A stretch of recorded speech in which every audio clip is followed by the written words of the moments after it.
மே 1ஆம் தேதி சித்ரா பௌர்ணமி வருது. அன்றைய தினம் உங்க வீட்டு பீரோவில் இந்த 3 பொருளையும் ஒன்றா சேர்த்து வைங்க. அப்புறம் மகாலட்சுமிக்கே கடன் கொடுக்குற அளவுக்கு உங்களுக்கு பணம் சேரும். அது என்ன பொருள் அப்படிங்கிறத இந்த பதிவில் நம்ம பார்க்கலாம். நீங்கள் ஒரு முருக பக்தராக இருந்தால் கமெண்ட்டில் ஓம் சரவண பவ அப்படின்னு டைப் பண்ணிட்டு பதிவை பாருங்கள். மே 1ஆம் தேதி சித்ரா பௌர்ணமி வருது. அன்றைய தினம் எப்போ பௌர்ணமி திதி ஆரம்பிக்குது அப்படின்னு பார்த்தீங்கன்னா 30ஆம் தேதி வியாழக்கிழமையே இரவு 9:50க்கு ஆரம்பித்து மே 1ஆம் தேதி இரவு 11 மணி வரையும் பௌர்ணமி திதி இருக்கு. சித்திர நட்சத்திரம் எப்போ இருக்கு அப்படின்னு பார்த்தீங்கன்னா இதுவும் 30ஆம் தேதி வியாழக்கிழமையே உங்களுக்கு சித்திர நட்சத்திரம் ஆரம்பிச்சிருது. அன்றைய தினம் காலையில் அதிகாலையிலேயே 1:10க்கு ஆரம்பித்து 1ஆம் தேதி அதிகாலை 2:41 வரையும் சித்திர நட்சத்திரம். அதற்கு பிறகு சுவாதி நட்சத்திரம் வருது. இந்த சுவாதி நட்சத்திரம் அப்படின்னாவே நரசிம்மர் அவதரித்த தினம், பெருமாளுக்கு ரொம்ப விசேஷமான ஒரு நட்சத்திரங்களில் ஒன்று இந்த சுவாதி நட்சத்திரம். இந்த சித்திர மாசத்துல சித்திர நட்சத்திரத்தை அடுத்து வரக்கூடிய சுவாதி நட்சத்திரம் அன்று தான் இந்த கள்ளழகர் வைகை ஆத்துல எழுந்தருள்வார். இன்றைய தினத்துல பார்த்தீங்கன்னா இந்த நேத்திரம் கூட இன்று முழுவதும் 2 கண் அப்படின்னு இருக்கும். ஜீவன் பார்த்தீங்கன்னா இன்று முழுவதும் முழு வாழ்க்கைன்னு இருக்கும். இந்த நேத்திரம் அப்படிங்கிறதையும் ஜீவனை பற்றியும் நிறைய நான் சொல்லியிருக்கேன். இந்த நேத்திரம் அப்படிங்கிறது 2 கண் அப்படின்னு வர்றது ரொம்ப ரொம்ப சிறப்பானது. ஒரு கண் குருட்டு அப்படின்னு இருந்ததுன்னா அது அவ்வளவாக சிறப்பானதாக சொல்லப்படலை. ஜீவனும் அதே மாதிரி தான். இன்று முழுவதும் அரை வாழ்க்கை அப்படின்னு இருந்ததுன்னு வச்சுக்கோங்க, அது அவ்வளவு சிறந்த நாளாக சொல்ல முடியாது.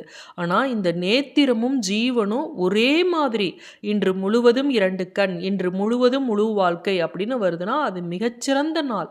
அந்த நாளை நம்ம தவற விட்டுடவே கூடாது. ஒவ்வொரு மாதத்துலேயுமே ஒரு குறிப்பிட்ட நட்சத்திரத்தில் பௌர்ணமி வரும். அது மாதிரி சித்திர மாதத்தில் பௌர்ணமி சித்திர நட்சத்திரத்தில் தோன்றுவதை தான் நம்ம சித்ரா பௌர்ணமி அப்படின்னு நம்ம சொல்கிறோம். இந்த சித்ரா பௌர்ணமி ரொம்ப விசேஷமானது. நம்ம எல்லாத்துக்குமே தெரியும் சித்திரகுப்தனுக்கு உகந்த நாள். சித்திரகுப்தன்னா யார்? யமதர்மனோட கணக்காளராக இருக்கிறவர். அவர் தான் நம்மளுடைய செய்யக்கூடிய பாவ புண்ணியத்தை கணக்கெடுக்கிறவர் அப்படிங்கிறதெல்லாம் நமக்கு தெரியும். இந்த நாளில் பார்த்திங்கன்னா நம்ம காலை வழிபாட்டின் போது சாமிக்கு நெய்வேத்தியமாக சர்க்கரை பொங்கல், தயிர் சாதம், எலுமிச்சை சாதம், புளி சாதம் இப்படின்னு கலவை சாதங்கள் நம்ம செஞ்சு வழிபாட்டின் போது சாமிக்கு வைப்போம். மாலையில் பூஜை அறையில் விளக்கேற்றி வைப்போம். வீட்டு வாசலில் 2 அகல் விளக்கு கொண்டு அன்னைக்கு விளக்கேற்றுங்க. குலதெய்வத்துக்காகவும் நம்மளுடைய இஷ்ட தெய்வத்துக்காகவும் கட்டாயமாக வீட்டு வாசலில் 2 விளக்கு ஏற்றுங்க. மாலையில் நம்ம இப்படி விளக்கேற்றி வச்சுட்டு பூஜையெல்லாம் செஞ்சுட்டு சாயந்தரமும் நீங்கள் ஏதாவது நெய்வேத்தியமாக சுண்டல், கேசரி ஏதாவது ஒன்று வைக்கிறீங்க அப்படின்னா அது மாதிரி செஞ்சு வச்சுட்டு அதற்கு பிறகு சந்திர தரிசனம் செஞ்சுட்டு அதற்கு பிறகு இந்த பரிகாரத்தை நம்ம செய்ய ஆரம்பிக்கணும். அதுலேயும் குறிப்பிட்டு எந்த நேரத்தில் செய்யணும் அப்படிங்கிறத நம்ம தெரிஞ்சுக்கலாம். இந்த சந்திரனுக்கு உரிய தானியம் அப்படின்னா பச்சரிசி. இந்த பச்சரிசியை வச்சு தான் இன்றைய தினம் நம்ம இந்த பரிகாரத்தையே நம்ம செய்ய போகிறோம். நம்ம எல்லாருக்குமே பணக்காரர் ஆகணும் அப்படிங்கிற ஆசை இருக்க தான் செய்யுது. எவ்வளவு வசதி இருக்கட்டுமே, எவ்வளவு வசதி காசு பணம் இருந்தாலும் நம்ம இன்னும் காசு வேணும் அப்படின்னு தான் நம்ம நினைப்போம். ஆனால் எவ்வளவோ மக்கள் பணத்தை சேர்க்கக்கூடிய தந்திர வித்தை கடைசி வரையும் தெரியாமல் உழைச்சிக்கிட்டே இருக்காங்க. எவ்வளவோ பேர் கடுமையாக உழைக்கிறாங்க, ஆனால் அவங்க உழைப்புக்கேற்ற ஊதியம் கிடைக்கிறதில்ல. சிலருக்கு வருமானம் வருது, ஆனால் வீண் விரயம் ஆகிட்டே இருக்குது. எதிர்காலத்துக்காக ஒரு பணத்தை கூட சேர்த்து வைக்க முடியலையே அப்படின்னு வருத்தப்படுறவங்க இருக்காங்க. நீங்கள் அந்த மாதிரி இருக்கிறவங்களா இருந்தால் இந்த பரிகாரத்தை செஞ்சு பாருங்கள். வருமானம் இல்லாதவர்களுக்கு கூட வருமானம் தானாக தேடி வரும். தொழிலில் நல்ல முன்னேற்றம் ஏற்படும். ஏதாவது உங்களுக்கு தடை இருக்குது, பணம் வருவதற்கான தடைகள்னால் அந்த தடைகளை உடைத்து உங்களுக்கு பணம் பல வழிகளில் சேருவதற்கான வாய்ப்பு கிடைக்கும். அதற்கான தாந்திரீக சூட்சும முறை தான் இந்த பரிகாரம். இந்த பரிகாரத்துக்கு நம்ம பயன்படுத்த போகிற பொருள் பச்சரிசி தான். பச்சரிசினாவே சந்திர பகவானுக்கு உரிய தானியம். இந்த பச்சரிசி பாருங்களேன், எல்லா சுபகாரியங்கள்லையும் ஒரு முன்னுரிமை இந்த பச்சரிசிக்கு கொடுப்பாங்க. பச்சரிசியில் மகாலட்சுமி வாசம் செய்வதாக ஐதீகம் உண்டு. அதனால தான் திருமணத்தில் பச்சரிசியில் பார்த்திங்கன்னா மஞ்சள் கலந்து அச்சதையை பயன்படுத்தி நம்ம பொண்ணு மாப்பிள்ளை திருமணம் ஆகிறப்ப தாலி கட்டுற நேரத்தில் நம்ம போடுறோமா இல்லையா அச்சதையை. அது மட்டுமா எத்தனையோ பூஜை வழிபாடுகள் நம்ம வீட்டில் செஞ்சாலும் இந்த பச்சரிசியில் மஞ்சள் கலந்து நம்ம அட்சதையாக நம்ம அதை பயன்படுத்துவோம். ஏன்னா அது ரொம்ப ரொம்ப மங்களகரமான பொருள். பணத்தை ஈர்க்கக்கூடிய ஒரு தாந்திரீக பரிகாரங்களுக்கு பயன்படுத்தக்கூடிய ஒரு முக்கியமான பொருள் அப்படின்னா இந்த பச்சரிசி. 16 செல்வங்களையும் பெற்றுத்தரக்கூடிய சக்தி இந்த பச்சரிசிக்கு இருக்குது. இப்போ நமக்கு ஒரு கண்ணாடி பவுல் இதற்கு தேவைப்படுது. கண்ணாடி பவுல் இல்லை, அதெல்லாம் எங்கள் வீட்டில் இல்லை அப்படின்னா ஒரு பீங்கான் பவுல், அதுவும் இல்லை அப்படின்னா மண் பாத்திரம் அது மாதிரி எடுத்துக்கலாம். கண்ணாடி பாத்திரம் தான் மிக முக்கியமானது. பெரிய பெரிய ஹோமங்களில் கூட பாருங்களேன், அந்த பூஜைகளில் கலசத்தை நிறுத்தணும் அப்படின்னா அந்த பச்சரிசியை பரப்பி அது மேலே தான் அந்த கலச சொம்பையே வைப்பாங்க. இறைவனுக்கு பிரசாதமாக செய்யக்கூடிய அனைத்து பலகாரங்கள்லையும் பச்சரிசிக்கு தான் முன்னுரிமை கொடுத்துருப்பாங்க. வீட்டில் மாவிளக்கு கோலம் போடணும் அப்படின்னா அது பச்சரிசியில் போட்டோம் அப்படின்னா ரொம்ப நல்லதுன்னு நம்ம கேள்விப்பட்டிருப்பீங்க. வாசலில் மாக்கோலம் இட்டாலும் சரி, மகாலட்சுமிக்கு அட்சதை தூவினாலும் சரி, எல்லாத்துக்கும் இந்த பச்சரிசி பயன்படுது.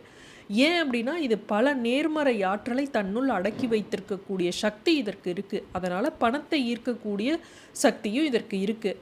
அதனால தான் இந்த பரிகாரத்துக்கு இதை நம்ம பயன்படுத்திக்கிறோம். இந்த பரிகாரத்துக்கு கொஞ்சம் நெல் கிடச்சதுன்னா கூட நீங்கள் அதை பயன்படுத்திக்கலாம். பச்சரிசியோட கொஞ்சம் நெல்லை கலந்தும் வச்சுக்கலாம். நாட்டு மருந்து கடையில் கூட உங்களுக்கு நெல் கிடைக்கும். முடிஞ்சால் வாங்கி வச்சுக்கோங்க. முடியாதவங்க வெறும் பச்சரிசியை கூட பயன்படுத்தலாம், தப்பு இல்லை. இப்போ ஒரு பீங்கான் பவுலோ கண்ணாடி பவுலோ அகலமாக இருக்கக்கூடியதை எடுத்துக்குங்க. அதில் பச்சரிசியை நல்லா நிரப்பிடுங்க. அது மேலே மஞ்சத்தூள் இருக்கு இல்லையா, ஃப்ரெஷ்ஷாக நல்ல மஞ்சத்தூளாக நீங்கள் சமையலுக்கு டெய்லி கையில் எடுத்து அதை கைப்பற்றிருக்கக்கூடிய அந்த மஞ்சத்தூளை எடுத்துக்காதீங்க. சின்னதாக பேக்கெட் இருந்தது வீட்டில் ஃப்ரெஷ்ஷாக இருக்குது அப்படின்னா அதை எடுத்துக்குங்க. அதை நல்லா தூவி விட்டுருங்க அந்த பச்சரிசி மேலே. அதற்கு மேலே ஒரு 5 ரூபாய் நாணயத்தை வைக்கணும். இந்த கண்ணாடி பவுல் நிரம்ப இருக்கணும். நீங்கள் சின்ன பவுலாக எடுத்தாலும் சரி, ஆனால் பெரிய பவுலாக எடுத்துவிட்டு அதில் பாதி பச்சரிசியை நிரப்பிட்டு குறைவாக வைக்கக்கூடாது. சின்ன பவுலாக இருந்தாலும் அது நிறைவாக வைக்கணும். இப்போ அது மேலே அந்த 5 ரூபாய் நாணயம் இருக்கு இல்லையா, அது மேலே நீங்கள் மல்லிகை பூ கிடச்சது அப்படின்னா அதை தூவி விடுங்க. வீட்டில் பீரோவில் நீங்கள் பணம் வைக்கக்கூடிய இடத்துல, நகை வைக்கக்கூடிய இடத்துல இதை வைக்கணும். தினம் பூ கிடைக்கிறவங்க மட்டும்தான் அந்த பூவை அந்த கண்ணாடி பவுலில் அந்த 5 ரூபாய் காயினுக்கு மேலே போடணும். ஏன்னா இந்த வாடிய பூ பீரோவில் இருந்தது அப்படின்னா உங்களுக்கு எதிர்மறை சக்தி வரும். தினந்தோறும் பூ கிடைக்காதுங்கிறவங்க பூவை போட வேணாம். இதை நீங்கள் அப்படியே விட்டுடுங்க. மாதம் பௌர்ணமி அன்று இந்த பச்சரிசியை எடுத்து காக்கா குருவிக்கு போட்டுடலாம். அதற்கு அப்புறம் புதுசாக பச்சரிசியை இது மாதிரி நீங்கள் வச்சிடலாம். இல்லை காக்கா குருவிக்கு நான் போடலை அப்படின்னா பச்சரிசியை மாவாக அரைச்சி வாசலில் மாக்கோலம் இடலாம். தொழில் செய்கிற இடமா இருந்தாலும் சரி, பௌர்ணமி அன்றோ வெள்ளிக்கிழமை அன்னைக்கோ இது மாதிரி நீங்கள் செஞ்சு தயார் பண்ணி பீரோவில் வச்சுக்கிட்டு வாங்க.